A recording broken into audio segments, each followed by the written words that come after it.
Hello, everybody, and welcome back to the Sanderlanche podcast. Today, we read Shadows of Self, chapters 4 and 5, wherein Wax and Wayne and Marasai all go and investigate the scene that we saw back in chapter 1 and draw some conclusions from that. And then chapter 5 is kind of each of them on their own little journey. Wax goes to meet his grandmother, and Wayne goes to meet someone from his life that's got an importance all her own, and then Marasai is talking to her boss. So it's kind of an interesting chapter. I don't know that we've had one quite like that before.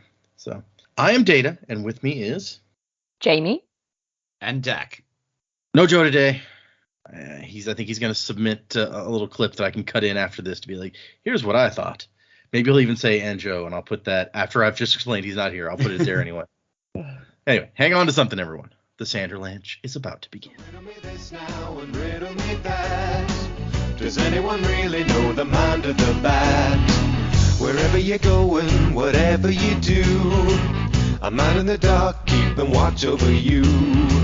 So poison the ivy with your crocodile tears. We're climbing the vines to the heart of your fears. Can you tell me, has something changed? The rewards are zero, 'cause I ain't no hero. Do you know it when you go strange? Is your taunting true? Am I as crazy as you? Check my head, I guess the joke's on me. So yeah, Joe's opinion, maybe his will go first once I've edited in. Hey everyone, it's Joe. Sorry I couldn't make the episode this week, but I didn't want to let an episode pass without letting you all know what my thoughts were about the chapters that we read. So this week we were reading Shadows of Self, chapters 4 and 5, and I have to say the first chapter was very interesting. We've got to see Wax kind of do his investigation type thing. Marasai, you kind of get to see her place in things these days with her working as part of the constabulary. And we get to see this new captain who I really, really like. Really everything about the guy seems very interesting to me. Just his background, his history, and basically what he's doing now at this point in the story. And so we get to see Wax do his investigation, get to find out that this person was a steel runner. They're a ferrochemist that stores speed. That's just a really cool ability and a really cool way to kind of be using that ability. We also get some background into the brother of the governor himself, how Marasai's already formed theories about the governor being possibly corrupt as well. And I just think all of that was very well done in that first chapter. And if that wasn't enough, we get to the next chapter, and I liked it even more. I would say that some of the problems that I think maybe what's more interesting to me about this book is that a lot of the problems seem extremely relatable, or at least things that in the history of maybe our society, especially as I'm an American, so especially as like an American, you see kind of this history play out with an industrial revolution, or just jobs being taken over by basically technology and industry and things like that, and people being left out of work and being displaced. So that's all pretty interesting stuff to me. So yeah, Wax's relationship with his grandmother, very interesting as well. Wayne, we get to see kind of behind the mask a little bit with him, and he's going to visit the daughter of the person that he killed, and he always delivers the money in person. And it's a sad story, but it's also very humanizing for him, I think. And so it was kind of cool to get to see that. I'd say the only thing that I really disliked about this chapter specifically was that we get kind of this split perspective throughout the entire set of chapters here, except for the first one with the investigation. This second chapter, we get split perspectives. It almost felt like Elantris. Like if this was Elantris, each of those sections would have been written together instead of mixed up, and we would have just got one after another, and it would have been 3 chapters as opposed to one. And I even thought to myself, hey, this chapter's kind of long.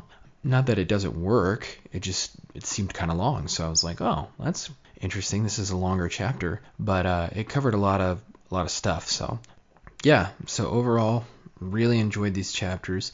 So that being out of the way, I'm going to kind of move on to what I think might be happening next. So we have Marisai. She's going to go check out the governor and his speech and see how the people react to the speech, and maybe we'll get kind of an insight there as to what the governor is like, because we haven't seen him up to this point. And also, my prediction for that is she's going to run into somebody there at the speech that maybe is going to notice her and probably inform whoever the big bad is that she's snooping around.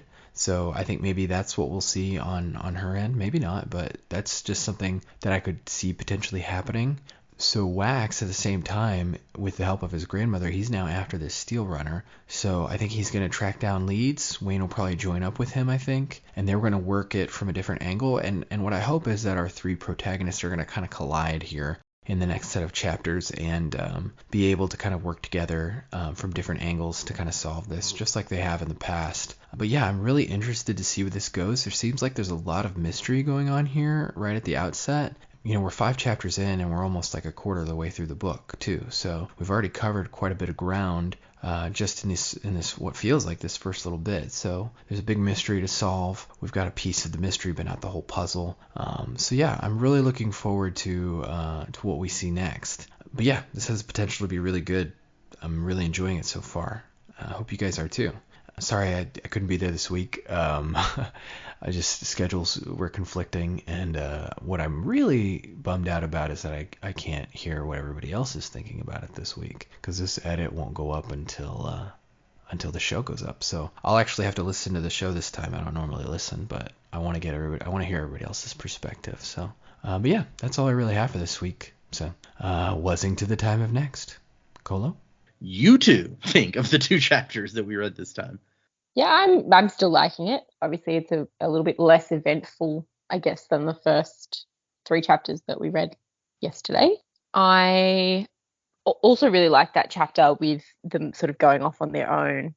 I didn't sort of realize, and I don't know if I missed it or if we just haven't spoken about it, that Wax's terrace connection was actually so close. Mm-hmm. And I really like seeing, I guess, what the terrace are up to and how they're living. And I mean, Wax doesn't want to go there for, I guess, obvious reasons revealed in the chapter. It was not a pleasant time for him, but it sounds like a really nice place and community. Right. You know, he's like, oh, we're going into the village. I was like, oh, like the village. Okay, cool. I wonder what's so bad about the village. Oh, no, like the terrace village. Yeah, okay. So a bit sensitive for him. Wayne, I mean, this is the obviously the one he spoke about in the last book, that he still gives the money to the family of the guy that he killed. Really interested in her name, though. It's like a bit of a mashup between Aldrian and Beldry, isn't it? Mm-hmm. I wonder how close this person is related in the line to the High Imperial line somewhere. I don't know. It just was like, wow, that's quite a name put together. 2 of my favorite characters from the first. They're just the best. I'm kind of sad Wayne didn't rock up and go, I know why you're sad. Well, he does know why she's sad, yeah, but... Yeah, but kind of mean to just rub me in off the time. Yeah, no, don't run, don't. But with those names, it's kind of like, I know why you're sad, you can't go shopping. Yeah, pretty much. Also, the university, I'm so upset that Joe's not here to talk about more Imperial. What is that? And you know what? Okay, wasn't the knowledge of the what's so what, whatever. I actually took a photo of it because I don't have the book in front of me. Hang on, give me a sec. Because it just, hang on, baby photos. There we go. Wasn't the always of wanting of knowing. It's bad enough on its own. Then you get the interpretation. The eternal desire of a hungry soul is knowledge. Yeah, clearly. Why not say that? Why not say that? Why do we have to dumb it down for a university? Like, this is what sort of backwards world is this where this is talk? Anyway, I've got it out now. We're feeling much better about that. I'm very keen to hear Joe's input on that because it's just ridiculous. Why? Yeah, okay. And Marisai off to do her thing. Nice to know she got this position on her own merit. Does anyone else hear J. Jonah Jameson for the captain? Aradel. Aradel? Yeah. Just those last couple I of didn't, pages. but now that you've said that. Yeah, now I'm going to. Just the way that he talks, that's the delivery I could hear. And I was like, yep, I love it. This is great. He's standing over the corpses like, I didn't say bring me bodies, I said bring me pictures of Spider-Man. Pretty much. Yeah, good read though. Still good in putting together some of the story. Not really any new information on, I guess, what happened in the ballroom or the auction, but we now have a suspect, which is cool. Yeah. And a terrorist suspect. Yeah. And yeah, I like the idea of the steel runner, like seeing how that comes to play and shooting from different directions and stuff. I thought that was really cool. So I'm looking forward to solving this crime. Yeah, it's interesting you bring up Wax's like terrorist heritage because I think you're right. I don't think we knew before now exactly. I mean, him and Wayne are both related to the terrorists, obviously, but I don't think we know how close either of them are. Yeah. Or didn't before now. It just seemed like that was just something that got passed down through the ages, not something so direct. Right. And you gotta wonder, like, did Miles have like a parent or grandparent living in the village also or something? Like, this is all. How far can you be from the terrorists' main line and still end up with these powers? Yeah, I mean, well, it sounds like I'm assuming it's his mother. I think it must have been, yeah. Yeah, to have so much, I guess, influence over his upbringing, like it would have to be the father. It have to be the father that was noble. Yeah. But yeah, at what point, I guess, did they leave the line? I guess they're sort of pure blooded up until that point. And then so the allomancy is the recent addition for him rather than having the ferrochemical ability in there. Yeah. Yeah, I wonder if that's like even more frowned upon. Is not just like a terrorist person marrying a non-terrorist person, but a terrorist person marrying someone from like this high bloodline where there's allomancy is like a good possibility. Is that even like more Romeo and Juliet than it would otherwise be? Yeah. And also what happened to make that so bad? Like, surely when Saves became Harmony and things sort of got reborn and, everything that obviously Vin and Ellen did as allomancers to bring the world back. Like, I know that terrorists didn't exactly come out of everything great. Yeah, what's happened in the last 300 years to make this community of terrorists just so anti-allomancer? Well, I think his grandmother mentions something about it, doesn't she? Like, about like basically the Lord Ruler has got them scared of mixing these two lines. Maybe I'm making that up. She did say something along those lines, yeah. His grandmother, that's an interesting woman. Yeah, firm terrorists. Yeah, like these were okay. I feel like the chapter where they came to Winston's little like the site of the massacre, like there wasn't a lot of new information there. Like the whole Steel Runner perspective was pretty cool, but aside from that, a lot of it was just walking us through what we already knew. So I know it's necessary to tell the story because they have to find out at some point, but I felt like it just sort of dragged a little bit. It could have been a bit quicker. I don't know. Maybe that's just a matter of perspective. If it had been from Wax's or possibly even Wayne's perspective, we would have, like, because they were more focused on that. But Marisal's got her own stuff going on with the rest of the department, so it sort of dragged on a bit. But I guess that was still necessary to tell. But I really liked the bits where we just see them going off and doing their stuff for a day, getting insight. This is their lives now, or like this is just what they get up to when they're not in the group and solving crimes together. So that was really cool, especially Wayne's, because that was just like, we're so used to him just being the funny guy, and every so often we just get this reminder that no, he actually has a very tragic backstory, and he is just constantly punishing himself for what he did. But he also has quite a bit of integrity to face up to these people and saying, I am doing this for you. I don't ever expect your forgiveness, but I'm not going to hand it off to someone else to do this. I will do it myself. Mm-hmm. So, yeah, like Wayne is very, very rapidly climbing my list of favorite characters. Like, even when he's being an obnoxious twit, I just can't bring myself to be annoyed at him for it. just knowing everything else I do about him. So I'm getting very attached to Wayne.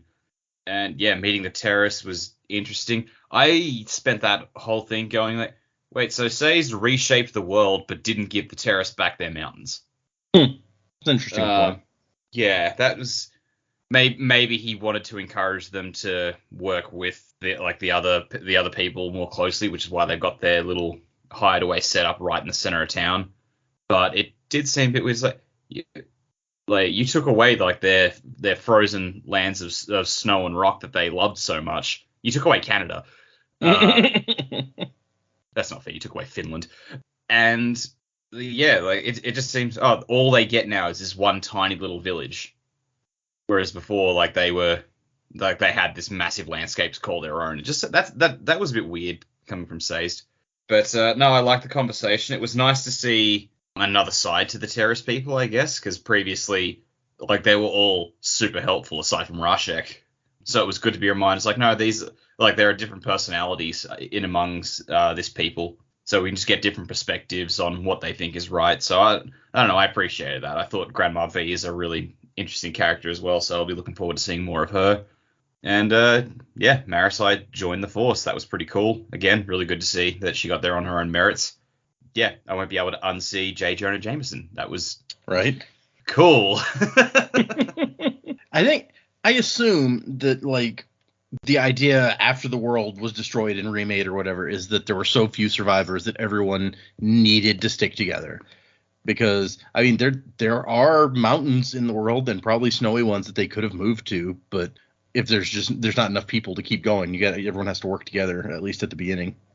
I'm not sure there are snowy mountains though, because they say the Ellendale Basin is like it's all lush and greenery inside the basin. Then you got the mountains surrounding them, and then outside that is the roughs, just hot, windswept desert. So how far are the terrorists gonna have to go to find any windswept mountains? Because they got desert on all sides at the moment. That's true. I mean, I guess there's ocean on one side or whatever, because there's a bay and then some ocean. But yeah, then it's just there's mountains around the edges, and so I mean they could have gone to those mountains, I guess, around the edge of the basin if they really wanted to. I don't know if any of their animals survived. They were herdsmen, but maybe they could find some new sheep or something. I mean, even then, like I think Grandma V even says it. It's like the roughs, hot, disgusting places. Like, well, probably not going to like the mountains that border them then. Yeah, maybe not. That's a good point. We haven't spent much time in that direction to know kind of how things are, except for the couple of chapters of Wax and the Roughs. Yeah.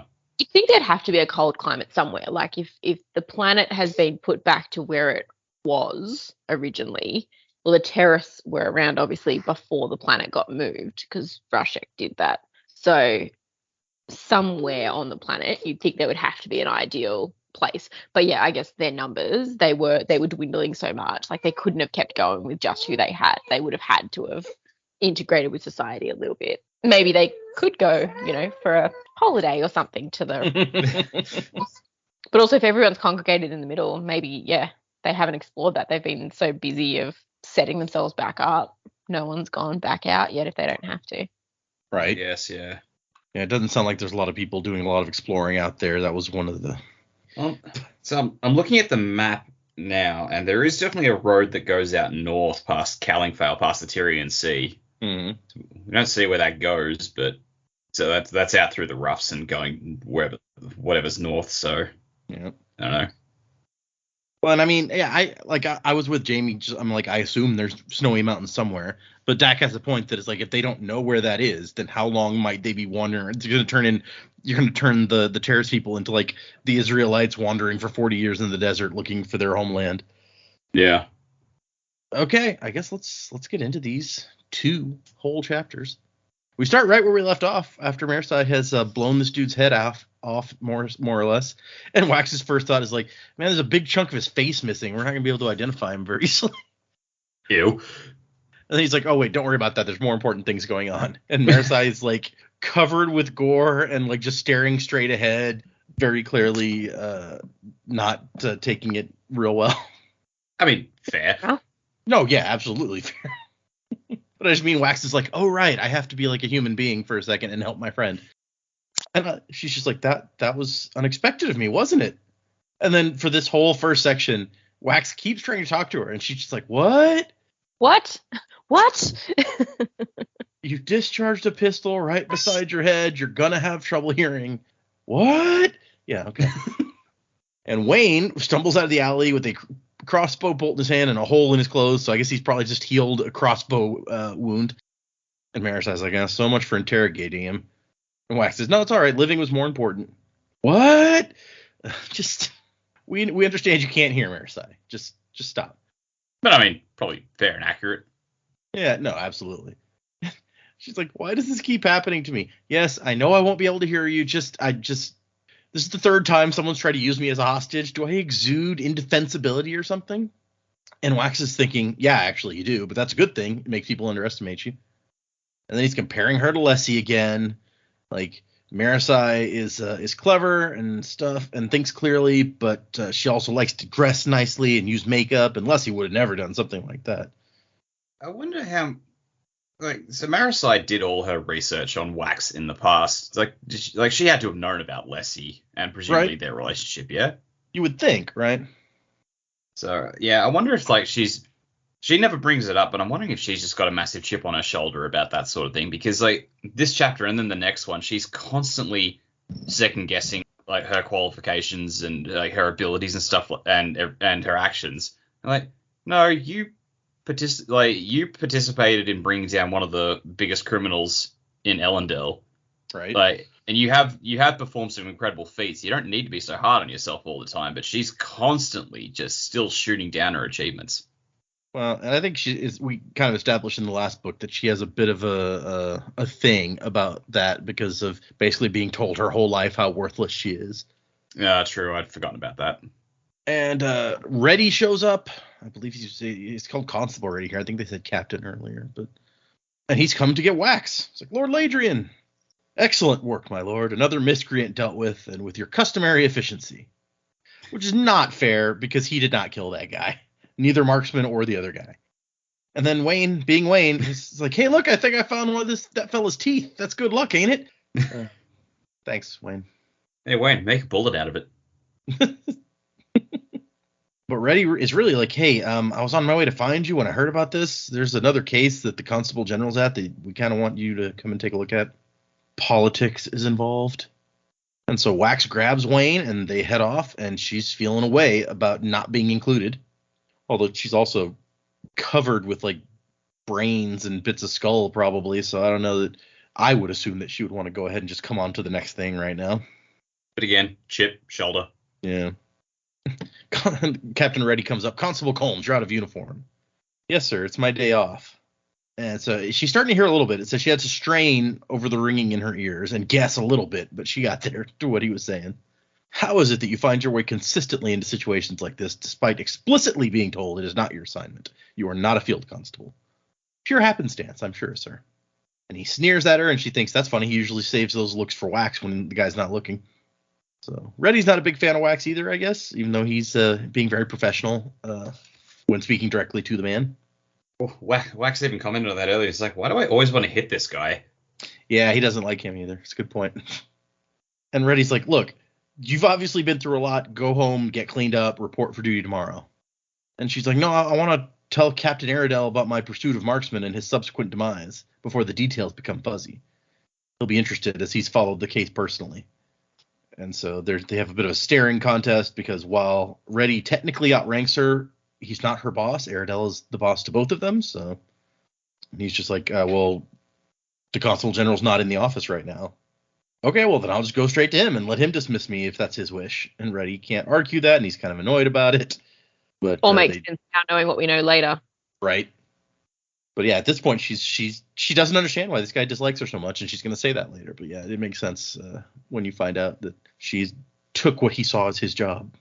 And so she shows up at the same place with Wax and Wayne, and Wax is like, do you know what this is about? And she's like, what? No, they didn't tell you? And he shakes his head. So it's all very hush-hush.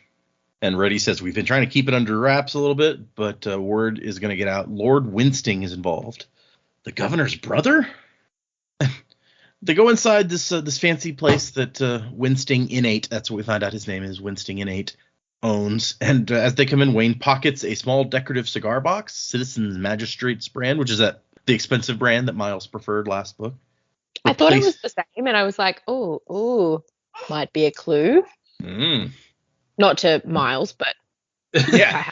one who employed Miles. Yeah, hopefully Miles is pretty dead. I mean, we watched him die. I feel like not a lot coming back from that. You wouldn't think, right? Yeah, no. Unless Andrew got a hold of his bones. I was about to say the same thing. Like, Candra's going to get his bones, too. Just planting the cigar boxes of False Trail. And shared a love for the same cigars. Well, the best conjurer do a bunch of research about the people they're impersonating so they can step into the role really convincingly. That is true. He replaces the decorative cigar box with a bruised apple, and she's like, I'm going to have to make sure he swaps those back before we leave. Okay, I do have to say, like, Wayne, I don't know how you justify that as a fair trade. I bet you, like, the box is empty or something. He's like, oh, it's an empty box. It's not useful for anything. This apple's useful. You need it. Wayne. Yeah, between this and the whole, like, the tickets to the ball swapped with a very nice leaf later on. Like, Leaf, I forgot about that.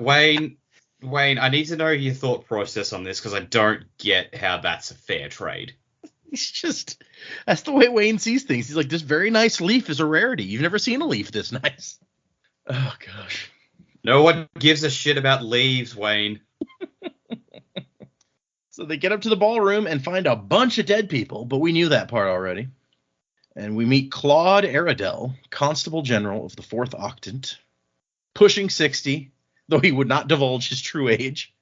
And even Octant records had a question mark next to his birth date. I love that. And they come in, and Wayne's like, oh, the fun's already over, seeing all the dead people. And Wax is like, I know some of these dead guys. That's Chip Arakel, thought to run smuggling in the 3rd Octant. House Arakel, I believe, was one of the great houses back in Luthadel in the first book. Was it? I think so. Remember that one. It was one of like the lesser known ones. The only reason I remember it is because it's in the game.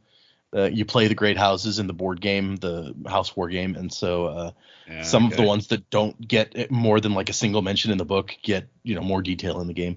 And Marisai's like, and that's Isabeline Frelia. We have a file on her as tall as Wayne. So yes, as we were aware, these are a bunch of shady types, a bunch of criminals, and some noblemen of more dubious reputation. And Wax is like, why would anyone eliminate this? Like, this is crazy. While on the other hand, Wayne is like, hey, like half the criminal elite in town are dead. We should be throwing a party. Someone went and did our work for us. We can take the month off. Oh, Wayne, this is not a good thing. This is like every superhero show that involves the cops ever. You've always got the one cop who's like, man, vigilantes cannot do this. And the other cop's just like, we couldn't touch these guys. We should be thanking them. But Marisai points out, it's like, whoever did this was a like enormous ambition, eliminating rivals wholesale. And Wax is just like, it doesn't make sense. Like, taking out so many of the underworld powers is not going to favor the perpetrators. That's a myth from penny novels. Murders on this scale will just draw attention and unify opposition from every other surviving gang as soon as the word gets out. And Marisai says, well, unless it's done by an outsider, because, someone who doesn't have a stake already, so that if the entire system crumbles, they're the ones who benefit. Which just made me think, so all the criminals are now meeting somewhere underground, and then they all hear this weird laughing, and a dude in a purple suit rocks up, starts doing magic tricks with pencils. That was exactly my thought in that same place. I'm like, their theory is that the Joker has come to town and started just killing off the gangs, because why the hell not? You think you could steal from us and walk away? Yeah. Yeah. Oh, I haven't watched that movie in ages. I should do that again. I watched it not too long ago because I don't know if the kids had seen it, and I was scrolling through Netflix and found it, and I was like, we're watching this. Fair enough. I don't know if we even finished the whole thing. I know we got through the hospital exploding, but I don't remember if we got much further. But yeah, so he's like, so you guys said the governor's brother was involved? Lord Winston Innate, head of House Innate. So he has a seat on the Senate in the same way that Wax does, because Wax is the head of his house. So in the Chamber of Lords, half of the Senate, basically. And so it says that he gained that seat after his brother was elevated to governor. So I guess if you become governor, you can't be like the head of your house for voting purposes anymore. It makes sense. Yep. The problem was, apparently, it's well known that this guy is corrupt. And that's what Airedale says. He's like, we've long suspected he was crooked, but the people love his family, and his brother went to great lengths to keep Winsting's previous lapses out of the limelight. And Wayne's like, well, maybe he didn't know these guys were bad guys. And Marisa's like, yeah, probably not. That's probably not the case. And even if that were true, it wouldn't matter, because once this gets out and the newspapers are talking about how the governor's brother is dead in a house full of criminals, then this is going to seem very bad. And Wayne's response is, so what I'm hearing is the fun isn't over.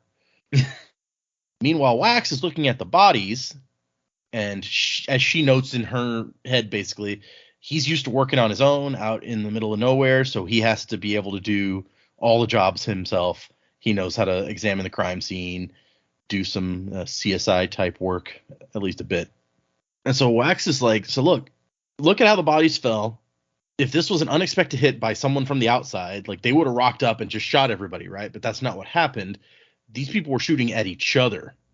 And then we find out that several of them were killed by a knife in the back instead of bullets. So that just adds to the weirdness. And he's like, Miss Combs, Wax says, what do your statistics tell you about this kind of violence? And she's like, oh, so we're using last names now, are we? Fine. And she says, I love that line, just in her internal. Like, oh, well. Like, dude, just settle down. You've got a job to do. Dax is onto something with, like, she's got a big chip on her shoulder, and she's just taking a lot of stuff real personally. That I'm not arguing that maybe she deserves to take some of it personally, but I feel like she's not concentrating on the right things at all times here. Yeah, like I think she's better than she gives herself credit for, but then there are some things I'm just like, you don't need to be focusing on this. Like, you don't need to worry about this. Like, just, move on. Mm. And she says, I can count on the fingers of one hand the number of times something like this has happened. Which struck me as strange at first until you remember this is like one city and it's only been around for like 300 years. So yeah, there's not a lot of time for really crazy events to have happened several times. And she says the one most likely behind it is actually dead. And Wax is like, oh yeah, Lord Winsting. So you're saying that, like, the most likely scenario is that he lured them here and planned to kill them. Which, yeah, I mean, if he's the one who organized them being here, and if someone wanted them all dead, yeah, that's what makes the most sense, is that the person who arranged for them to be here is the one who wanted them dead. But he's also dead, so that doesn't really work. And we've been inside his head and know that that's not the case anyway. Yeah, I mean, we all know they should be looking at who's not there. Yeah. And so apparently the police have heard rumors that he was thinking about putting up his Senate vote for sale. So he's not as slick as he thought. But he's like, regardless, killing all the people willing to pay him would be like blasting your silver mine with dynamite trying to find gold, which that's a fun simile there. When they get down to the safe room, there's 4 guard corpses, and they were all shot from behind, from the direction of the safe room. And Wax immediately draws the conclusion that because Marisa's like, how'd the killer get them to just stand there and take 4 shots to the back? And Wax says he didn't. He moved too fast for them to respond. And Wayne's like, oh, crap, a ferrochemist, a steel runner, which we've been talking about steel runners recently, so they're kind of convenient. The governor's brother is still sitting in the chair, throat slit, killed with some sort of long knife or small sword. Even more strange, his tongue was cut out. Yeah, that's weird. Yeah. I mean, I get the whole. So the people who were stabbed in the back with knives, I picture they were probably like trying to like just duck for cover and get out, and then whoever came in and just finished, like, was just mopping things up, just went stab, stab, stab, stab, and just got rid of them. I don't know what purpose taking the tongue of this guy is. Yeah, I guess that would make sense. Sounds like a message, doesn't it? But I don't know who you're leaving the message for if you've killed If you killed everyone. Yeah. Maybe it was a message for Batman. I mean, Wax. Or the police. Message for the governor? Yeah, or the governor. Yeah, just somebody who's going to show up after the fact. Yeah. So taking his tongue, so he's lost his voice. You're going to lose your voice next, or like, I don't know, maybe it's a discredit. It's like wanting him, like, you're going to be either killed or discredited. So. Yeah. Or you talk, this is what happens to you, something, I don't know. Yeah. This is what happens to rats. Yeah. He wasn't really a rat, though, so maybe that didn't make any sense. Well, no, but he was going to use his voice for evil. So, some purpose that whoever killed him didn't like, so. Okay. I don't know, maybe. Just spitballing here. And also, you said, oh, it's a message for Wax. No, it's a message for Batman. I'm like, message for Waxman? So I only said it because I was thinking about the Batman and how the Riddler was leaving the clues behind for Batman. Oh, point, yeah. I just thought, well, you Batman, wax, Waxman. Yes, father, I shall become a candle.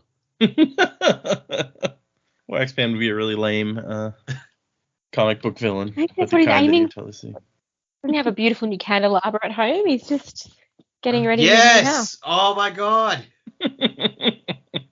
It's like that's how he announces his presence to criminals. He's just in the rafters above them and drips wax on their heads.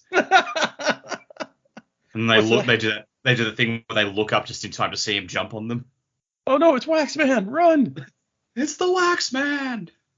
And like the CSIs are scrubbing the crime scene. It's like, what is that? Is that blood? No, that's wax.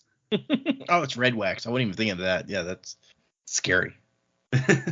Because especially if it goes on concrete, it's really hard to get that out. Yeah.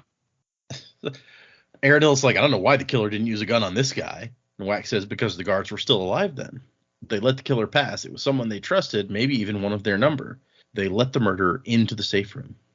And Marisa's like, well, I mean, or maybe he just moved really quick. Wax is like, maybe, but that door was unlocked from the inside and has not been forced. There's people, so they could have seen who was coming. Which is true, but we know that they opened the door to let the bodyguard in, so somebody really fast could have come in, like, at the same, like, behind him, basically. I don't know. Good old Flog. Did they find the body of Flog, though? Because I'd sort of assumed I don't know. it was Flog. There's a bunch of dead bodyguards. I don't know that they would know his name. Yeah, they said, oh, we got a whole bunch of notable corpses plus a whole bunch of guards. So if Flog's body was among the mess, they probably just don't give a shit right now. Yeah. Because no one cares about the working class. And Aradil's like, oh, Also, crap. do we know if it actually was Flog who went back in and said they're all dead? Like, it could have been someone else. I'm going to go back. I'm pretty sure it said it was Flog, but now I'm going to go back and look to see. Back to chapter 1. Yeah, it's got Flog comes back into the room and says they're all dead as he walks into the room. Yeah. It doesn't say okay. it doesn't say he's the one that kills Winsting, but like No, we just kind of made that jump because he is the guy who was standing by him, basically. He's definitely in the room when it happens. So yeah, who knows? Could have still been Flog. Maybe Flog's the ferrochemist, although it doesn't sound like that's likely given what we find out later. Because I believe grandmother says specifically it's not a man. And then Aradil's like, oh crap, a ferrochemist, are you sure? And Wayne says, yeah, you can't. It could have been a speed bubble. You can't shoot out of those. So either this is a ferrochemist or someone has figured out how to shoot out of a speed bubble, which is something we'd really like to know how to do. Which isn't impossible because a lot of times in these books is people like hearing, oh, these are things you can't do with these arts, and then finding some way to do them anyway. So Yep. My only thought there at this point is we know that aluminum is hard to affect with allomancy, so I wonder if maybe an aluminum bullet. I don't know. Yeah, definitely possible. Well, probable. Let's see. So someone moving with ferrochemical speed explains the knife deaths above. A few swift executions in the chaos while everyone else was shooting. Quick and surgical. And so he says steel runners aren't common, even as ferrochemists go, so I'll look into it. And Marisai asked about the press, and Aradil's like, well, we can't keep a lid on this, not with this many people involved. It's going to get out. And Wax says, let it, but I can't help feeling that that's the point of all of this. And Wayne says, what? I thought the point was killing folks. And Wax says, a lot of folks. A shift in power in the city. And then he goes, they removed the tongue. Why? What are you up to, uncle? And Aradil's like, what was that? And what? Nothing. I got to go sit for a portrait. Send me a report, please. And he says, and Captain, prepare for a storm. This wasn't done quietly. It was done to be noticed. Whoever did this is likely to stop here. So, yes, more to come. And that is the very dramatic end of part 1. Dun, dun, dun. Part 1 of, hold on, I want to see how many parts there are in this one. Looks like there's 3 parts. Damn. So, yeah. So we cut to to chapter 5, rather, which Wayne tugs on his lucky hat, a coachman's hat, which is like a wide-brimmed bowler, only didn't have 3 ounces of fancy shoved up its backside. So yeah, maybe that's the same. I think when we saw him in the flashback, Wax said that the hat was something like a bowler. So maybe it is the same hat. And so Wayne is walking through Wax's house, or I guess Wayne lives here too. So, and he's thinking about how bad today's going to be. He was tempted to call it the worst day of his life, but that would certainly be an exaggeration. The worst day of his life would be the one when he died. Might die today though. Can't be certain yet. This is my favorite part of this. Is like when he's talking about how he heals. Like, you know, when he puts the healing in, and he says, oh yeah, when I'm hungover, I start putting more and more health because I already feel like shit. I may as well just feel like more shit. Like, oh god, I could not imagine anything worse. No, that's good. He's like, I'm just gonna be lying around feeling like crap all day, so may as well get something out of it. Yeah, I mean, I follow his train of logic, but fuck. I've never been hungover, so I don't have that experience. Yeah, not fun. So I've heard. And it says the only reason he really stays with Wax is because of the free food. Well, that and because Wax needs company to keep him from going more strange. Glass house as much. Right? You know he's really here because he wasn't doing well without Wax back in town. Or in Weathering. Sorry, took me a minute to remember the name. I feel like it must just be so interesting to see the world from Wayne's perspective. Like, you know, Wayne's not doing so good. Like, no. Look at yourself, buddy. Look, there are times where I just think, how have you stayed out of jail? Right?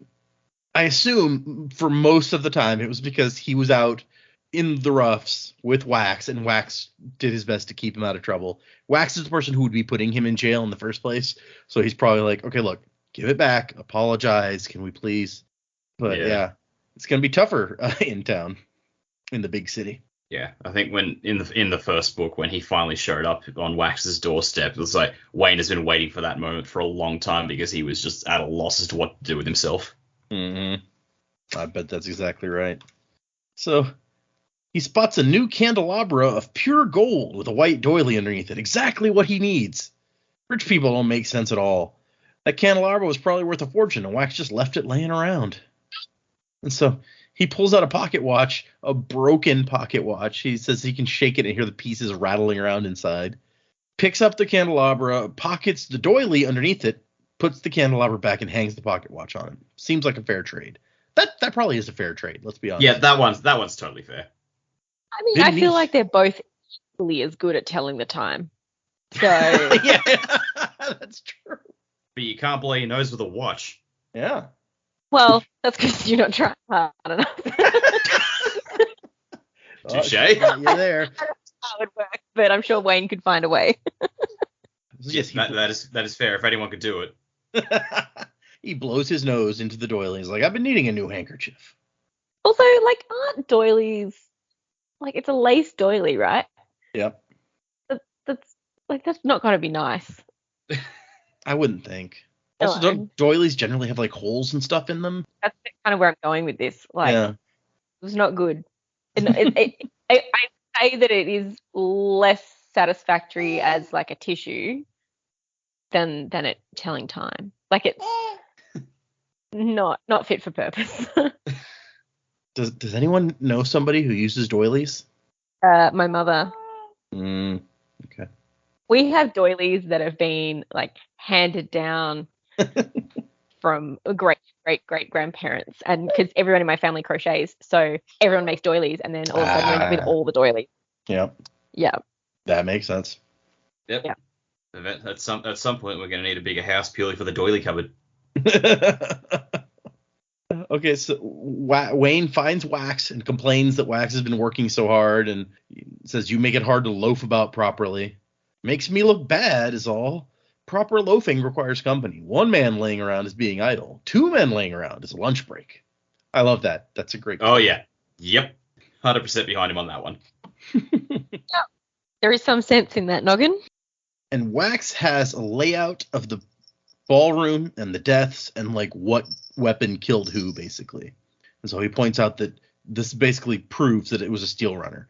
4 of the most powerful people in the room were killed with the same gun that also killed the guards outside the safe room. So I bet that all 4 were shot first, and so quickly that it sounded like a single loud shot. But they were all killed from a different direction. So basically, yeah, only somebody moving super fast around the room could have done this. Wax doesn't understand the pattern. Like, they all seem to be in random conversations. I don't know why it was these people. Why 4 shots from different places? And Wayne points out, well, okay, maybe where were they shooting from? Who was standing where they were shot from? Maybe that's the point. It's like how to start a bar fight, you throw a bottle at some fellow, and then you turn to the person next to you and cry out, "Hey, why'd you throw a bottle at that nice fellow? Russ, he looks big, and now he's coming for you." So that's exactly what Wayne has done at some point, right? Well, obviously, yeah. Wax says, you might have something, and Wayne says, "It's not catching." So, you just recognize this because the killer is making others do his work for him, which is an expertise of yours. So Wayne says, "Well, what are you going to do?" And Wax says, "I'm thinking about sending you to the village." And Wayne says, "Not today. It's the first of the month." And Wax is like, you don't need to go every month." And Wayne says, "I do." And Wax is like, "Okay, well, why haven't you left then?" And they have a discussion of the things that Wayne always says. That Wayne doesn't remember, Wayne always says. Nope. Greet every morning with a smile. That way I won't know what you're planning to do to it. Or, until you know it ain't true, treat every woman like she has an older brother what is stronger than you are. And Wayne's like, "No, not that." Wait, I said that? I feel like you're chivalrous, but then what happens when you find out she doesn't have an older brother? You should still treat her the same way. Still be nice. It's true. Yeah, I guess you make a point. I was only thinking about the last half of that sentence, but it starts with "until you know it ain't true." Yeah, okay, good point. Yep. But I love it how, like, this conversation, he spent the conversation leading up to it. It's like, "Yeah, I'm a genius. And then they spout off these things like, "Wait, I said this? Oh, shit, maybe I really am." I need to write these things down. Yeah, you'd have to learn how to write first. Now, that's unfair. I can write. I know 4 whole letters, and one's not even in my name. Which, he has 5 different letters in his name, so... Yeah. I made that observation as well. I was like, which letter in his name does he not know? Which 2 letters in his name does he not know? And what's the letter he does know? Yeah, the one extra one. And finally, we find out that the one he's thinking about today is, if you're going to have to do something awful, stop by Wax's room and trade for some of his rum first. I don't believe you've ever said that. I just did. Okay. So, Wayne, you lied. It's like, if you just said it, then you don't often say it. Often, starting right now. Okay, maybe he always says it to his hat. Maybe he goes, "All right, hat, we're going out for the day. We must stop by Wax's room and get some rum first." Which he does always say it, just to Wax. There you go. Why would you even say that to Wax? I wonder if he ever hears the hat talk back. Probably, right? He has been hit on the head a lot. Come on, Benson, let's go. Stop it. That's not my name. And Wax is like, "I guess I'm going to have to go to the village then." And Wayne says, "Sorry, I know you hate that place. You want a piece of advice? You should stop by Wax's room before you go and pinch some of his rum." "The rum you just pocketed?" "Oh, mate, sorry. Tough for you." And then he leaves. Oh, gosh. Wayne. Wax is just like, "Bitch, you're lucky you're adorable." Yeah. You're lucky you're useful. So we cut to Marisai, who's wearing a uniform, I guess. It doesn't sound like a very nice-looking police uniform, but maybe it's just me. I mean, brown is just kind of an icky color, really. Everyone hating on brown. I mean, I feel like it can look in good in certain circumstances, but as a uniform goes, like, kind of gross. And she's picking up a newspaper, and the newsman says, "Ruin break that Tim Vashin and his machines," talking about the motor cars driving by. So I guess that's their version of Henry Ford or whatever is Tim Vashin. So she's looking into the headlines or into the stories about what happened to the governor's brother. And in this morning's paper, there was a very small, like, 1 paragraph on it. Now there is a bit more about Winsting was killed in his mansion, perhaps a casualty of constable action against the criminal elements that he was hanging out with. The constables admit no culpability for the deaths. I like this, that they're like, maybe the cops killed him. Just a very, like, no evidence behind it, but we're gonna take a guess and see, maybe, and publish that. I mean, a whole bunch of criminals get killed. It seems like a reasonable assumption. Yeah. The suspicions about the mysterious circumstances have led to a general outcry.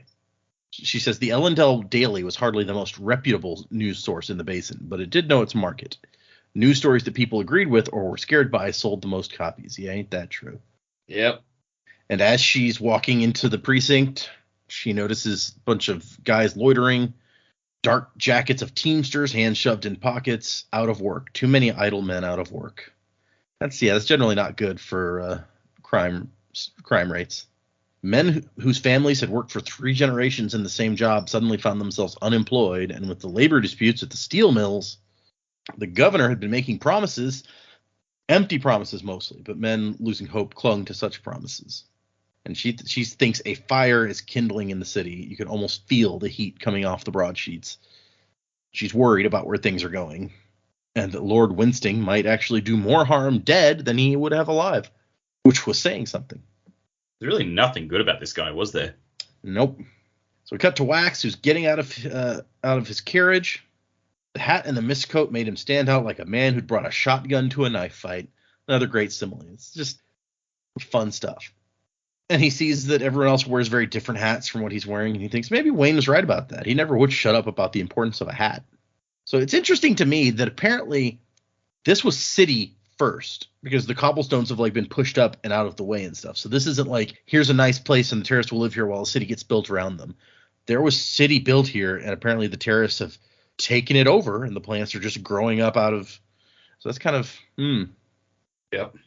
This was not a park. This was a forest, uncultivated, unmanicured, fresh, and primal. You couldn't bring a carriage or a motor into the village. Even without the trees, the ground would be too rough and uneven. Harmony had made the basin ferociously fecund. It's great, great words. I love that. Just the way that sounds when you say it. Yeah. Men didn't farm here so much as fight to harvest quickly enough. And like, he's walking in here just strapped. He's got Vindication and a Asterion on either hip, his shotgun in the holster on his thigh. He's got metal inside of him. He's got that aluminum lined hat. He's ready for a fight.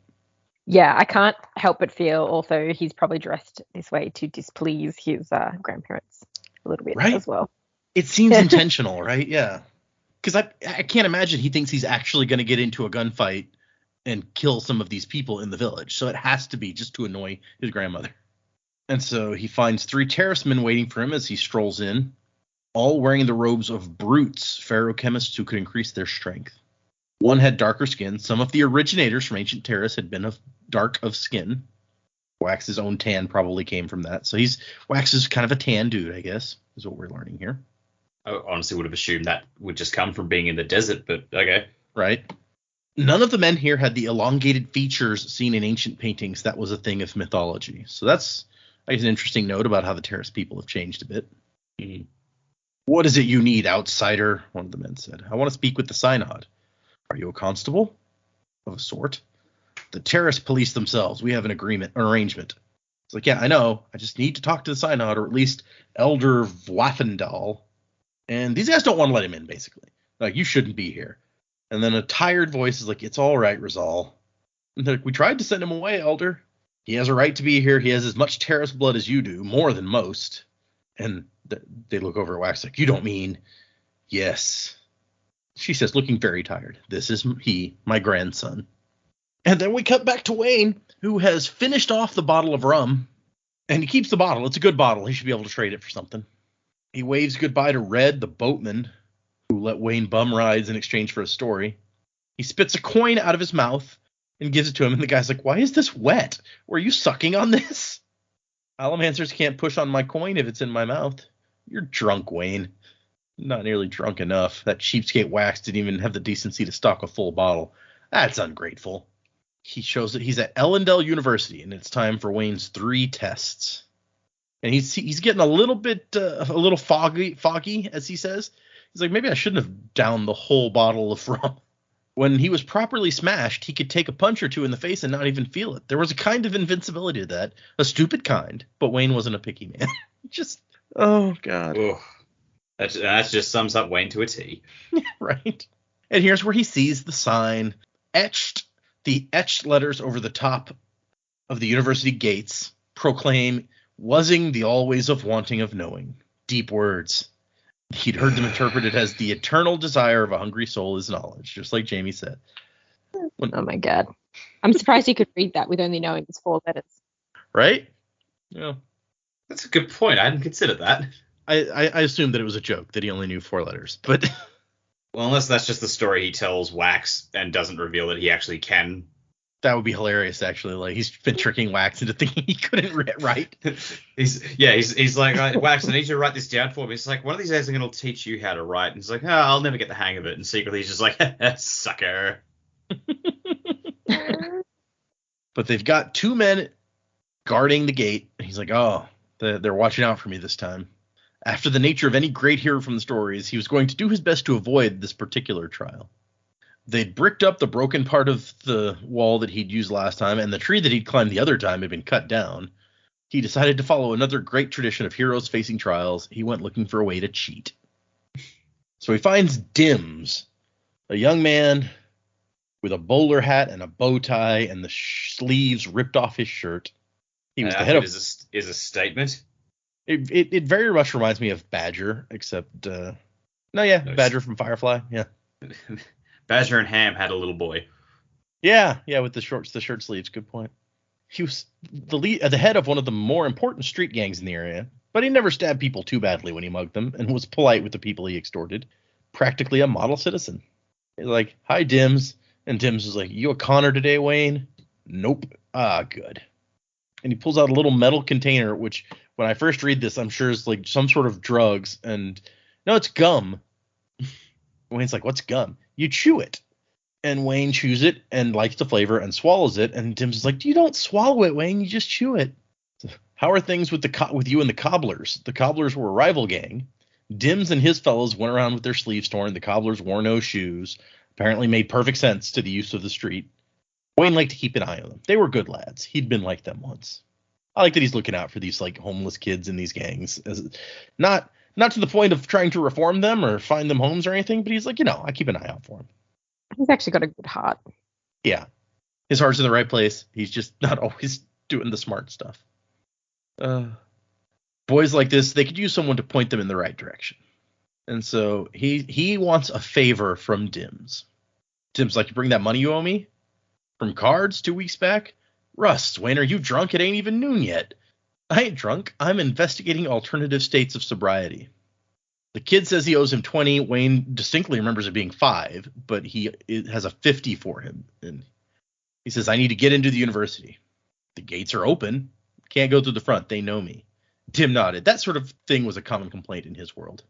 So somebody wearing Wayne's hat, coat, and dueling canes tries to get it through the front gates of the university a few minutes later, sees the 2 men in black, and then bolts as the men chase after him. Wayne, on the other hand, strolls in, adjusting his spectacles. Ruffians trying to get into the university. How scandalous. I am shocked that he allowed someone else to wear his hat. Right? That stood out to me too. But he's got spectacles now. They're kind of like a hat for smart people. I was kind of shocked he hadn't tried that before. Yeah, you'd think the disguise would be like right at the top of the list of things that Wayne would be trying. He gets to the girls' dormitory. Looks an awful lot like a prison. The iron gates seem to say, stay away, boys, if you value your nether parts. And the woman sitting behind the desk, built like an ox with a face to match, her hair even curled like horns. She was a fixture of the university, or so Wayne had been told. Perhaps she'd come with the chandeliers and sofas. How'd you get past campus security? I tossed them a ball. Most towns love having something to chase. Yeah, he kind of did, in a way. This lady loves to consider herself part of Ellendale's upper society. And she kind of was, in the same way the blocks of granite that made up the steps to the governor's mansion were part of the civic government.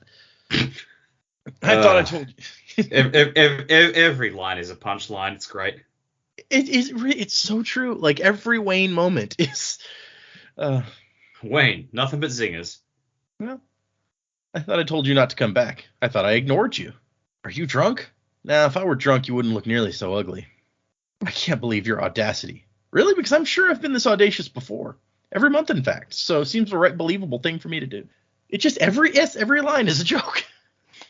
And she says she's not going to let him in. And he's like, look, I just want to check on her. And she says she's fine. He's like, I have money to give her. And she says, well, you can leave it here. You distressed the girl, miscreant. I didn't want to have to do this. And to his surprise, she cracked her knuckles. She's like, oh, please try to start some shit here. I kind of like this lady. Yeah. She's doing her job for the most part until she takes a bribe. Oh, until she's so easily bought. Yeah. The bribe part is where it's kind of... One ticket admitting 2 people to the governor's spring dinner and policy speech occurring during a party at Lady Zobel's penthouse tonight. The ticket has no specific names. Anyone who has it can get in. Interesting name, Zobel. Right? Just like with the capital B With the in capital the middle of the word. It's just like, is that meant to invoke a Kandra-ish name? Right? Who'd you steal that from? Please, it came delivered to my house. Which was true. It was for Wax and Steris, and he lives there, so. Wax adopted him. Yeah, well, basically. Steris was like, oh, I didn't know you had kids. Well, yeah. Since he was like 16 or maybe a little younger, we know. Yeah. Wayne figured that Wax would be happy not to have to go to the blasted party anyway. Besides, Wayne had left a real nice looking leaf he'd found in exchange. Rusting beautiful that leaf was. Oh, gosh. Yeah, okay. And she's like, okay, I guess I could let you in one last time. I'm not supposed to let unrelated men into the visiting room. And he's like, I'm practically family. They made a big fuss about keeping young women and young men separated here, which Wayne found odd. With all these smart people around, wouldn't one of them have realized what boys and girls were supposed to do together? Your very unique perspective on Wayne. So yes, we meet Alriandre, which the Alrian part is obvious. I hadn't put together that it's also kind of Beldry until you said that. Yeah, I mean, it could be nothing, but I was just like, maybe. I wonder if Alrian just became like a very well-known figure after this, and her name became popular, like after the end of the books. Mm.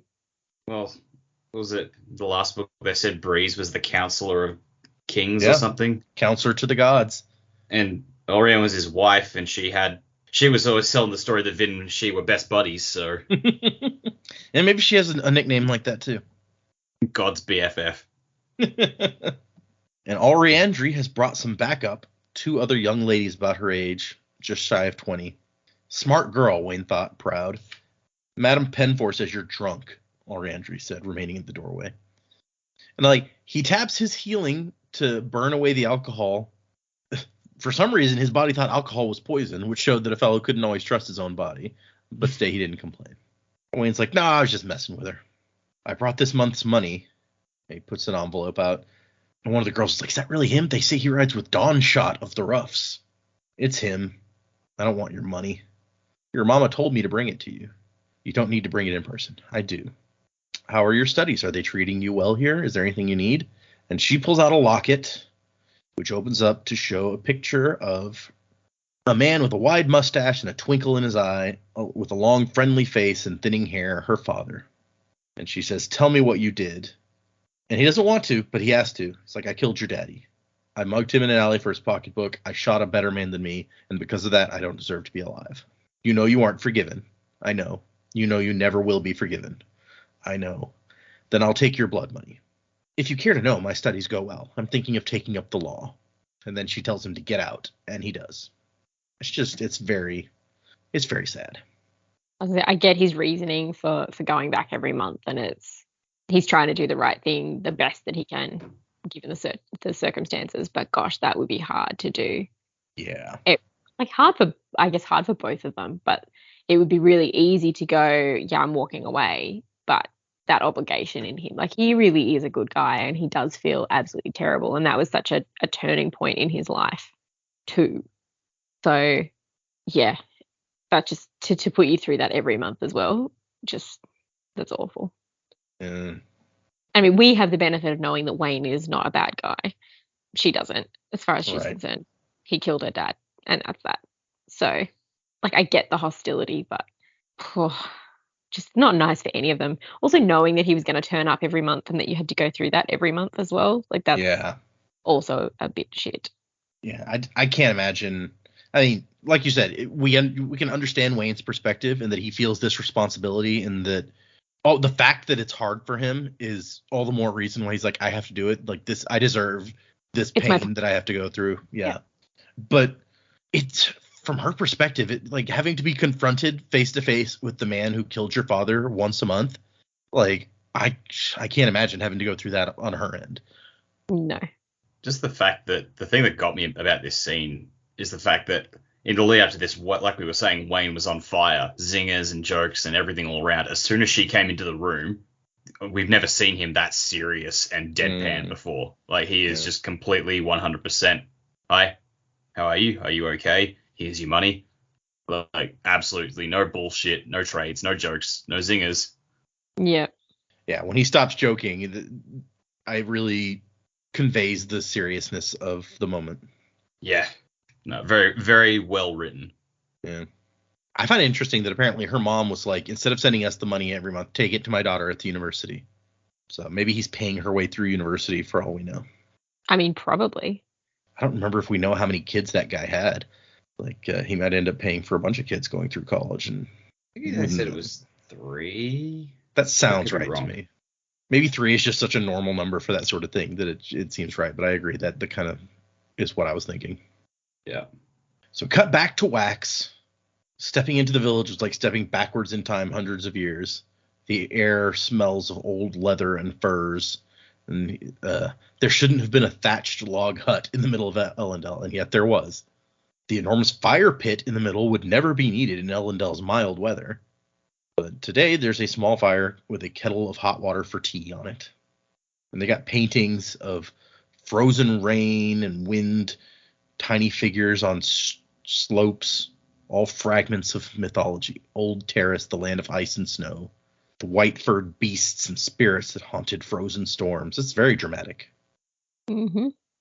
In the early days following the Catacendry, refugees from Terrace had written down memories of their homeland as no keepers had remained. So I guess Sazed really was the last keeper. That's sad. Right? But of course, he also wrote down in books all the stuff that was in his metal mines. So hopefully they didn't lose too much. Mm. And I like that, like some of the old Terrace people, some said that old Terrace, the land, waited for these people hidden somewhere in this new world of Harmony's design. And for them, it's like, in their mythology, it's like this paradise, despite the fact that it was like this frozen, really hard to live in land. It's like the legendary old Terrace, our home, is out there somewhere, maybe. His grandmother says, "Did you remove your guns at least this time before entering the village?" "I did not." "So insolent. During your long absence, I often wondered if the roughs might temper you. They made me more stubborn is all. A land of heat and death. Everything about you stinks of death, a Sinthu." And she says, and Wax says, "That's not what my father named me." And she says, "Your father didn't have the right." So I guess maybe in Terrace culture, the mom gets to name the kid. I don't know. Or maybe just because the father wasn't a terraceman, he just didn't have the right. Yeah, it could be it too, yeah. A Sinthu is kind of a cool name. I speed read it to start with, then completely missed what they said and thought, did she just call him Andrew? That would be funny if like Terrace names were like by our standards normal names, and it was all the other people who had these weird Waxilium type names. Yeah. And she's just like, I would demand you remove your weapons, but it'd be pointless with you. You could kill someone with a coin or a button or this pot. And here's where she says, "Neither power is evil. It's the mixing that is dangerous. Your nature is not your fault, but I cannot help but see it as a sign. Another tyrant in our future, too powerful. It leads to death." Or you are not ready to hear about Marsh. Yeah. I mean, really, she's almost right. We saw what Miles did with his power. He was too powerful for everyone else's good, basically. Yeah. And so this is bringing back memories. A young man who'd never been able to decide what he was, Allomancer or fairy chemist, city lord or humble terraceman. And he says, "A steel runner slaughtered people in the 4th Octant last night, grandmother, and I know you track everyone in the city with ferrochemical blood. I need names." And she says, "You've only visited the village 3 times since you came back to the city. Nearly 2 years, and you've only made time for your grandmother twice before today." And he's like, "Well, can you blame me, given how these meetings go? I know how you feel about me. There's no point in torturing either of us." And she's trying to tell him that was a long time ago. You cling to images of me from 2 decades ago. People change, even someone like me, though not one such as And she you. then goes on to prove that she has. Yeah. She says, "Oh, even I can change," and goes on to prove that she hasn't at all. Right? Like, yeah, she basically just starts up the same old arguments again. He's saying, like, you still don't know who you are. He's like, "Look, I'm not going to start wearing terrace robes and quoting proverbs at people." And she says, "Yeah, you're going to shoot them instead." So apparently he lived in the village for 1 year. That had been all his father was willing to agree to. Uncle Edward had wanted both him and his sister to stay away from the place. Before his cousin had been born, Uncle Edward didn't have any children, so he appropriated his brother's children and tried to raise them since they were going to be the heirs to the house. Sounds like too many parents in this situation. You've already got a noble and a terrace battling it out over who's going to influence their child, and then you've got the uncle in there too. They're like my children, it's fine. He doesn't really talk about his mom here, so I don't know if she was out of the picture. It says that basically his grandmother and his uncle were fighting over him. Pretty much. Wax had been forbidden allomancy during his days in the village, but had learned something greater, that criminals existed even among the idyllic terrace. So that sounds like there's a story there.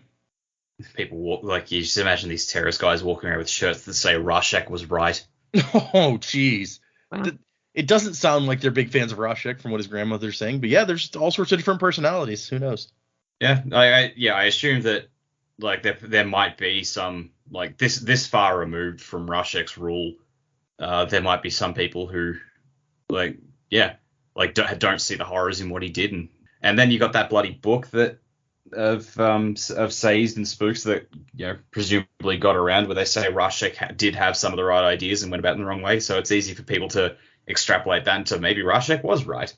Right. Well, we know the Sliverism is a religion out there, and that there's even a town called Rorschachin or something. So yeah, it's entirely possible. Yeah. There are fans. Yeah. She I'm says, going to go on record and say I don't condone that line of thinking, but it's just possible for characters in the book. Let's just get that out of the way. yeah, no. We all know Rorschach was an asshole before he ever even got any sort of super. I mean, I guess he was a ferrochemist already, but before he took the power at the Wall of Ascension, he was already an asshole. So Yeah. As much as Hero of Ages tried to say, oh, you know, he wasn't that bad. Yes, he was. I mean, maybe he was trying to save the world in his own way. So you can give him that, but it's, you know, you don't have to be a nice guy to be trying to save the world. You can be a dick also. So He's very much I could save everyone by killing most of them. Modern problems require modern solutions. by making myself God Emperor and crushing all who defy me beneath my boot heel. His grandmother says, you came looking for a ferrochemist killer? You need only look in the mirror, child. If a man is what he does, think of what you've done. That's harsh. Like, geez, Grandma. And then you wonder why I don't come to visit. Yeah, seriously. Yeah, the nerve of this woman. I've never killed a man who didn't deserve it. Can you be absolutely certain of that? He's like, reasonably. If I've made mistakes, I'll pay for them someday. But you won't distract me. Fighting is not against the Terrace way. Even Harmony killed. He slew beasts and monsters only, never our own. I mean, if you count Rorschach, I guess he didn't kill Rorschach. He handed Vin the spear that she used to stab him. And Wax is finally done with her shit, basically. He's like, look, I'm going to hunt down a murderer. That's what I'm doing. If I have to do it without your help and he kills again before I can stop him, then you're going to be partly to blame, and see how well you sleep at night with that. And she's like, are you going to kill him? Will you shoot for the chest when you could aim for the leg? People die around you. Don't deny it. And he's like, I'm not denying it. A man should never pull the trigger unless he's willing to kill. And if the other fellow is armed, I'm going to aim for the chest. That way, when people do die around me, it's the right ones. And finally, she says, the one you're looking for is named Idashwi, and she is not a man.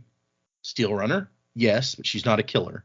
And he says, and she says, she's the only steel runner I know who could possibly be involved in something like this. She vanished a month ago after acting very erratically. Claimed that she was being visited by the spirit of her dead brother. Kendra. Right? That is, yeah, that's what it sounds like. Idashwi is how you pronounce that, he says.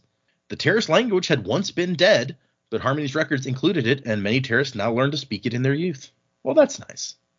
Although, I guess really, he told us back in the very first book that like what was spoken in the Final Empire was like an offshoot of the old Terrace language, so it wasn't really dead. It was actually kind of the primary language in a way. Yeah, that's right. And he's like, I know that name. And she's like, you did know her long ago. You were with her that night, actually, before. Ah, yes. He remembers. I didn't even know she was a ferrochemist. You don't even have the decency to look ashamed. I'm not. Hate me if you must, grandmother, but coming to live with you changed my life just as you always promised it would. I'm not going to be ashamed the transformation wasn't the one you expected. And she asks him, she's not a killer, try to bring her back. She's confused. And he says they all are. And then drops a coin and launches himself into the air. As a final way to piss off his grandmother. Yep. Just throw some allomancy in there. Just rub it right in her face. Peace. Oh, gosh. We cut back to Marisai, who's at the police station now. She'd grown up reading stories of the roughs, of lawmen and villains, and dreaming of 6 guns and stagecoaches, even taking up horseback riding and rifle shooting. So she was illegitimate, but her father had left her and her mother a generous stipend and set them up in a fine home. Well, that's nice of you, I guess. With that kind of promise, and with her mother's determination that Marisai should enter society and prove herself to her father, one did not choose a profession so lowly as that of constable. Yet here she was. And I love that in her spare time, she, reads about crimes and stuff better than reading the politely angry letters from her mother, which lay underneath. So her mom's not happy that with the path that she has chosen, the lowly constable job. And she's comparing the police station to the law office that she was in for a while, and thinking she'd probably still be there if she hadn't met Wax. She'd have done as her mother wanted, seeking validation through her child. Proof perhaps that she could have married Lord Harms if it had been in the cards, despite her low birth. She loved her mother, but the woman simply had too much time on her hands. I kind of want to meet Marisai's mom now. She sounds like an interesting character. I'm sure she'll show up at some point. And so she gets some tea and goes to meet up with Aradel. He did tend to micromanage, but at least he was earnest. And he's like, hey, where'd you get that tea, Combs? She says, you want me to have someone fetch you some? And he's like, no, I can do it. And he looks at the broadsheet. And he says he was hoping that they would spin the stuff against the constables. And she's like, what? He's like, yeah, people love hating the cops. We can be like a lightning rod for it. Better us than the governor. I mean, point. I hadn't really thought about it that way. Yeah, right.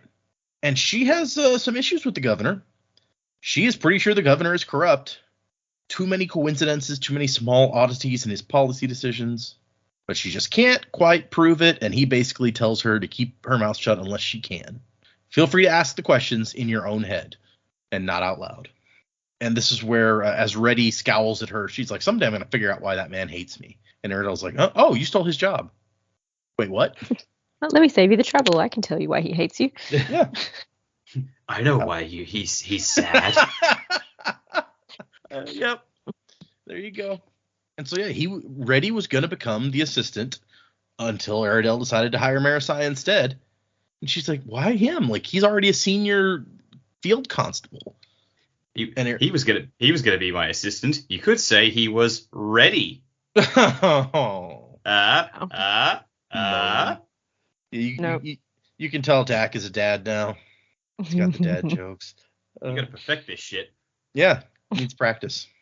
Does it though? I feel like as soon as you become a dad, it just automatically. it's got to be sleep deprivation, I think.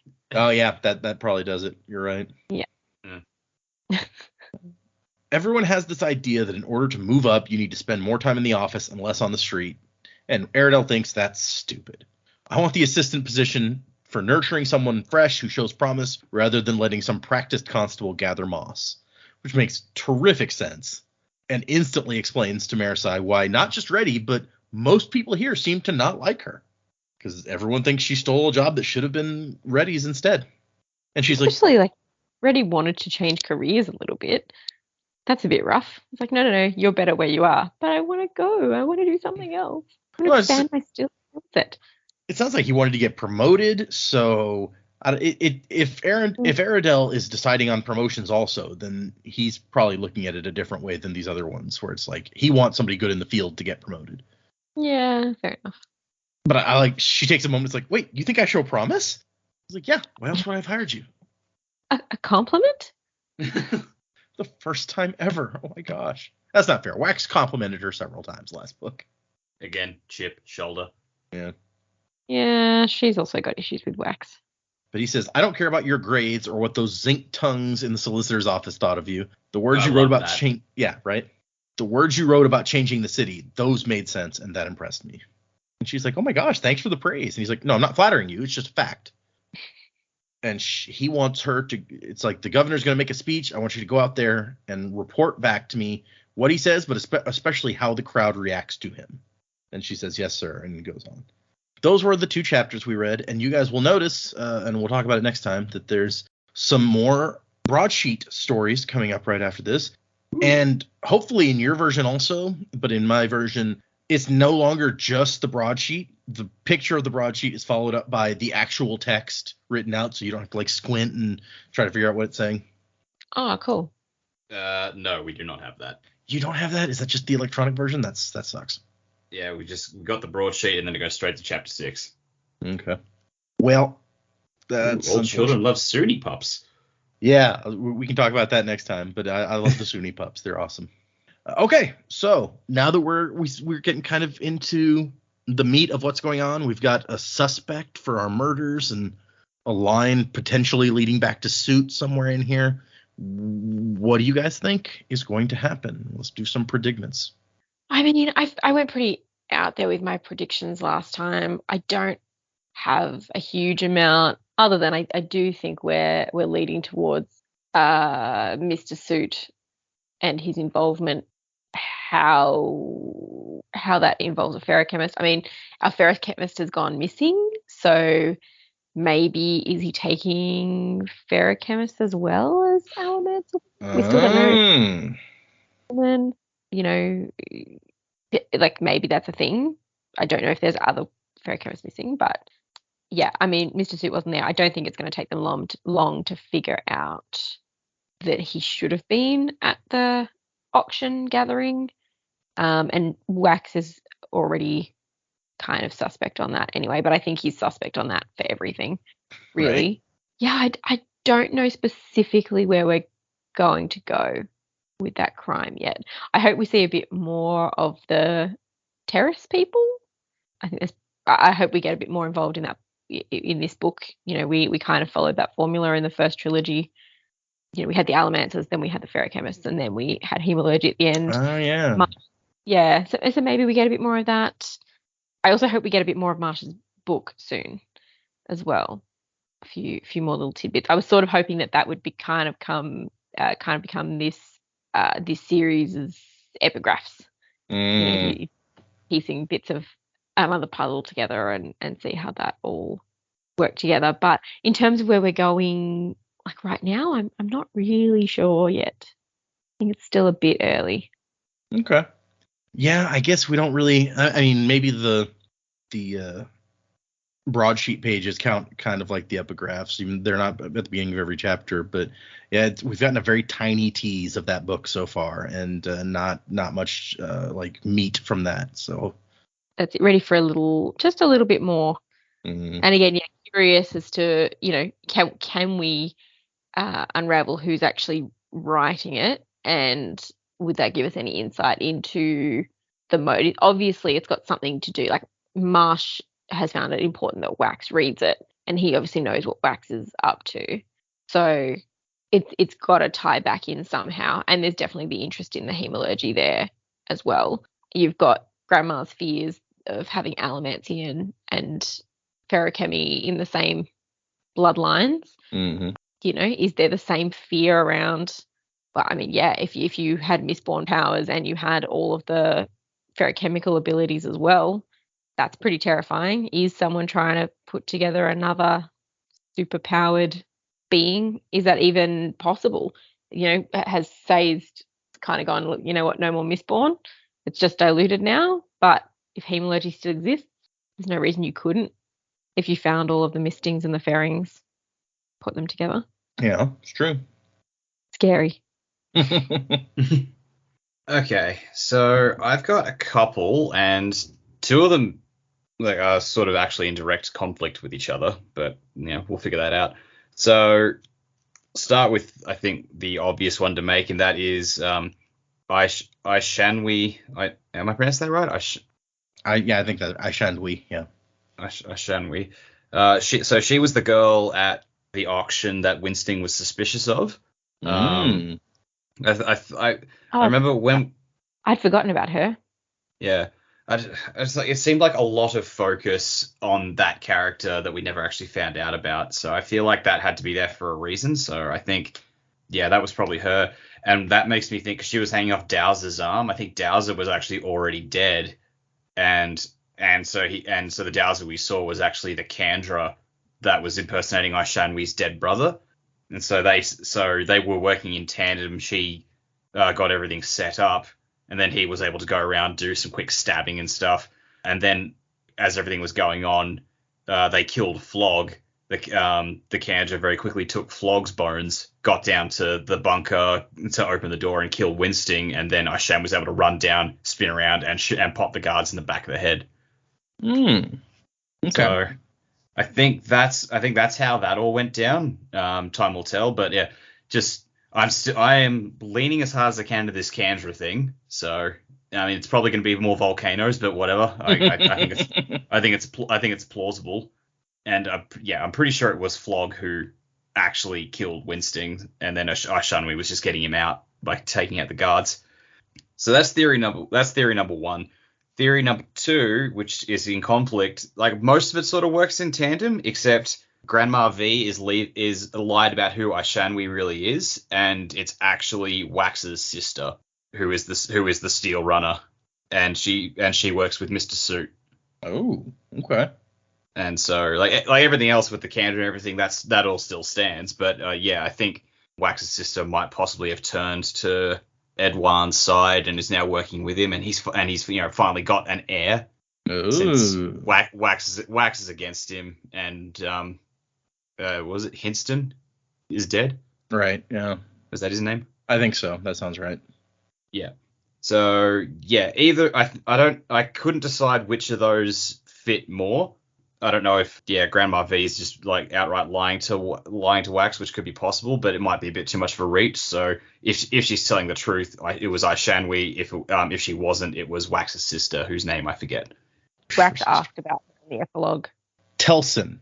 Yep, he asked about her. He's like, "Where's Telson?" And his uncle says your sister is safe. Okay, Telson. I remember that. So yeah, that's those two. That's trying to. Sorry. So I was going to say you could be onto something there because Wax has two names. Yep. Yeah. So yeah, if Aishanwi could actually be her terrorist name, and when Wax is asking about her, like Grandma V just points out another completely unrelated terrorist girl, so that Wax is just hunting the wrong person. Maybe that's her way of like trying to keep Wax from killing his sister or harming his sister or just harming anyone, because he won't find a Steel Runner with that description. Mm-hmm.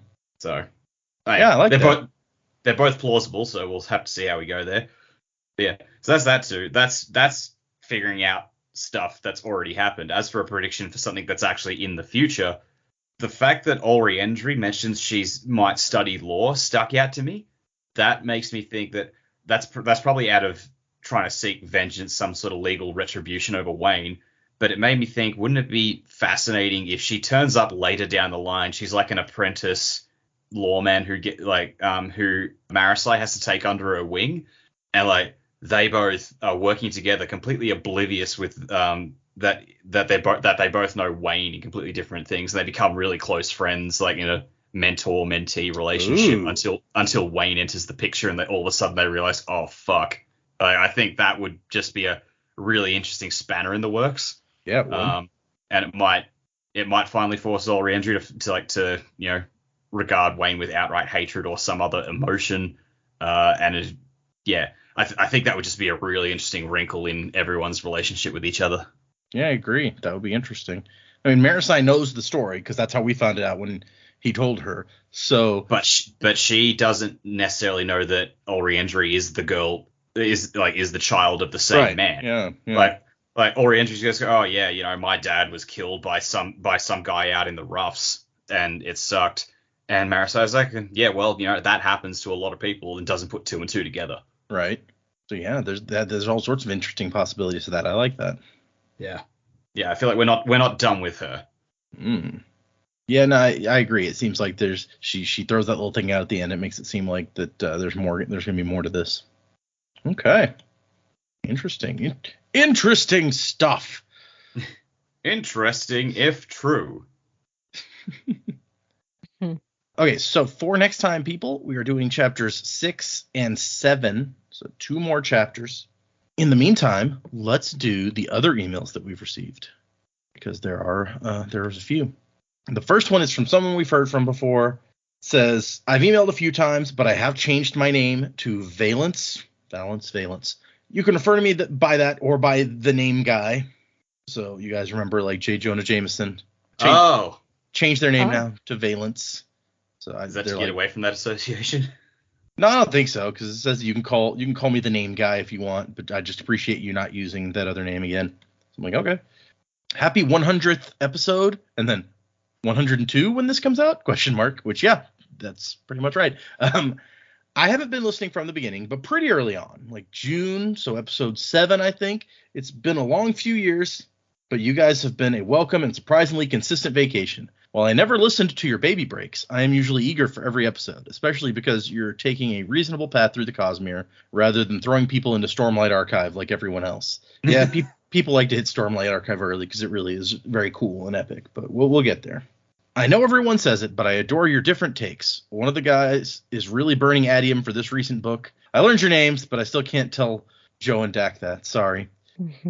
I can't wait for you to begin guessing wildly as we approach more Cosmere-connected books, especially some of the secret projects.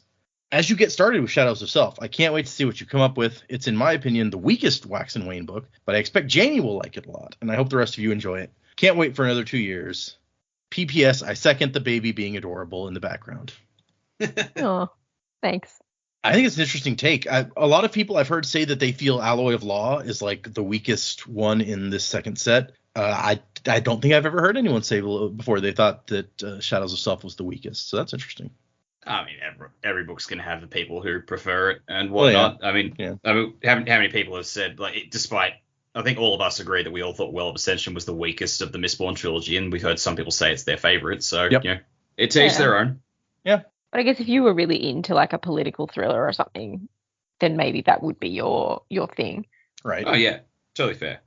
And then they sent a second email. PPS, forgot to add this in my previous email. Great job picking up on Steris being autistic. It took me way too long to get that, and I'm autistic too. So, also, thanks for handling it tastefully. I did try as much as I could there. Yep. We were trying to not horribly offend anyone. That's generally my approach, is try not to horribly offend too many people. Yeah. Like, I am conscious that I just blather on about random shit all the time, and sometimes my mouth gets away from me and I might say the wrong thing and by accident. And if I ever do that, I am genuinely sorry. I do not mean to offend, but like, I'm glad that I seem to have avoided that time. Okay, so this next one is from Nelson Mandela on Discord. Interesting name choice. Hello, Misting Crew, DJ, D-N... Okay, so this is spelled D-E-N-E-N-N-J-A-Y. DJ D&J. The Opossum Hunters, Proud Parents, Final Fantasy Fanatics, and all other applicable joke monikers. It was called... Say, man, just covering all bases there. Yeah, seriously. Yeah. It was called for in the 99th episode. This is written a week after procrastinating. For emails that may just hold a little history of how the podcast has affected and stayed with its listeners. I was not part of the very first downloads of that April so long ago, but I followed once Data posted it to a Sanderson adjacent subreddit. Very glad that I have. I have a significant other who used to be a reader, but she really will not tackle the whole doorstopper of books I have given her. Psh, only made it to White Knight in the Dresden Files before she petered off.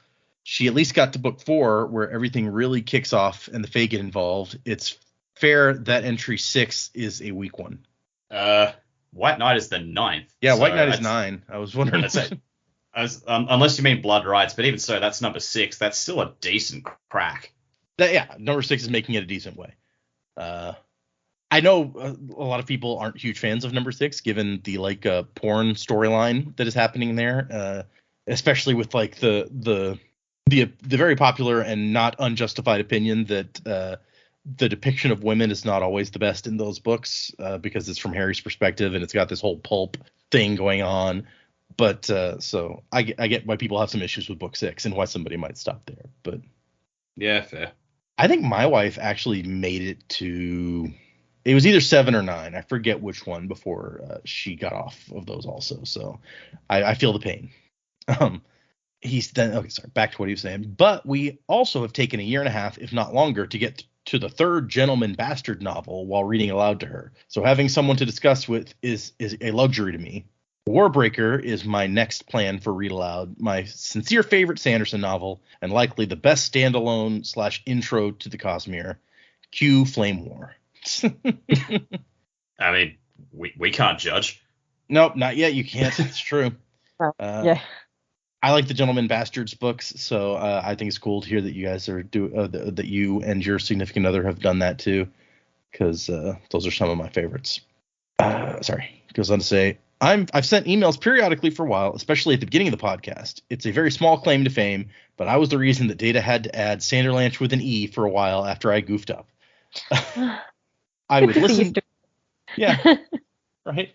I would listen to the Mistborn books while working at a job site alone, either while on a forklift or while bending wire into magnetic fridge clips. So having this discussion has always been appreciated and engaging.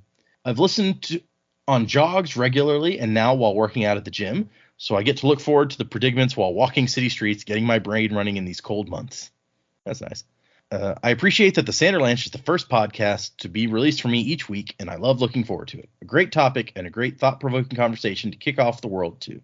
I've also been on the Discord for a good long while, which is a fun community, helped me find a better podcatcher, and I've tried to back up Storm Harbinger with his welk greetings to new faces. Yes, another one of the people on the Discord. I think what the crew is missing out the most there are Data's endless plethora of welcome GIFs. It's honestly incredible how quick to the draw he is and how applicable and unique they are. Yeah, I try to use a different welcome GIF when different people showed up. Nice. That's cute. So thanks all for what you do to make this podcast. I hope you all enjoy it and get value from just recording it, reading these stories, and interacting across the globe with each other each week. You bring us lots of thoughts and joy, so thank you, Data, for having the idea and acting on it. Congrats on the Patreon release, getting shard tiers already, and I'm sure folks are going to enjoy your reactions when the secret projects release. Thank you even more to Joe for dealing with your book-focused brother so often and for bringing a fresh and critical view to the books.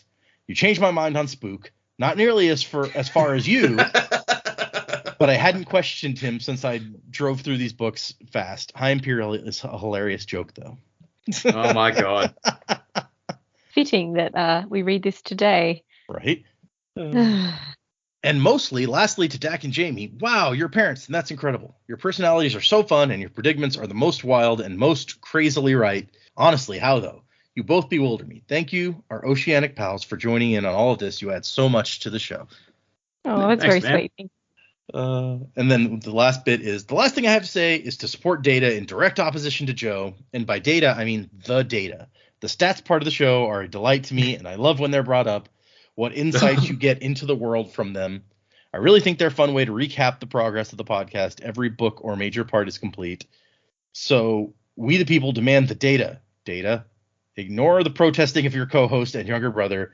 That's what you're supposed to do anyway. Ha ha. Well, I hope that's that was why you saved this email for when Joe wasn't here. No, actually, I'd forgotten. This one's a longer one, so I'd forgotten the Joe focus at the end. I was just quickly scanning for ones that were specific to Joe that in yesterday's episode. Well, I hope that was fun to read, and as always, dinosaur erotica forever. Colo? That's where you lost us, man. It was a great email otherwise. Oh, man. Thank you, Nelson Mandela. Glad to know that the show's popular with dead people. Wait, is Nelson Mandela dead? Hold on. Yes, think 2013. Yeah. Okay. I was about to say he'd be really old if he wasn't by now. Yeah. Very. Last one is from Jordan. And Jordan says, first, I'm catching up on the previous episode, so although I've written in a few times before, I didn't start listening from one of your first Reddit posts. I did start listening from one of your first Reddit posts, I think. So I've been following since episode 2 or 3, and I love the stuff. Pause to listen to End of Alloy of Law episode. Okay, I'm 2/3 of the way through the episode, and it's enough. All hail King Dac. I'm so happy to see him nail theory after theory after his previous memorable misses. Congratulations, Dac. You've leveled up in Brandon Sanderson. Yay. You definitely were on point for Alloy of Law. Yep. Okay. Yeah, those were weird. emails. You're weird. You're like, you came up on the Discord the other day. I was like, I think everyone's had like at least the one book where they're just like firing on all cylinders and getting stuff right. So that's nice. Yeah. Yeah. Everyone gets a turn. And then there's some books where just nobody's right. And that's the most fun of all. Those were our emails. Thank you, everyone, for emailing. I loved them. They're very entertaining. If anyone would like to email us, the address is thesanderlanche@gmail.com with an E at the end. I mean, I guess really there's more than one E in that, but there's an E at the end. So yes. Find us on Instagram and our Discord channel. Find us on Patreon, all sorts of places. Wherever good times are had. On the boat.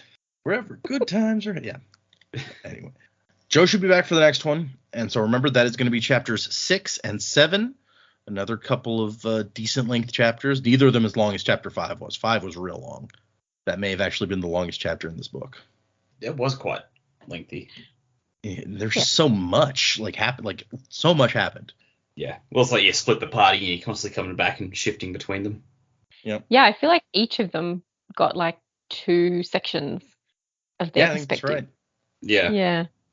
Like they each had an adventure that felt like it could have been its own chapter, really. But yeah, I like that we got lots of stuff to go through in the episode. So yeah. Music by Miracle of Sound. We are now 25%. We're a fourth of the way through the book already. Well, I can believe such a thing. It almost feels like it's going faster than the last one, even at this point. Well, I mean, I guess that's just because we did 2 days in a row. Yeah, that's probably it. Well, and how many episodes is this one going to be? I have it mapped out for 11 episodes. Okay. So a couple longer than the previous one, but not too much longer. And then the next book is like 12 episodes, so they're all kind of comparatively. Yep, comparatively. Like they're all a bit short, whereas like they're all not enormous, ridiculous doorstopper books. Yeah. Yeah, they're all like much normal novels.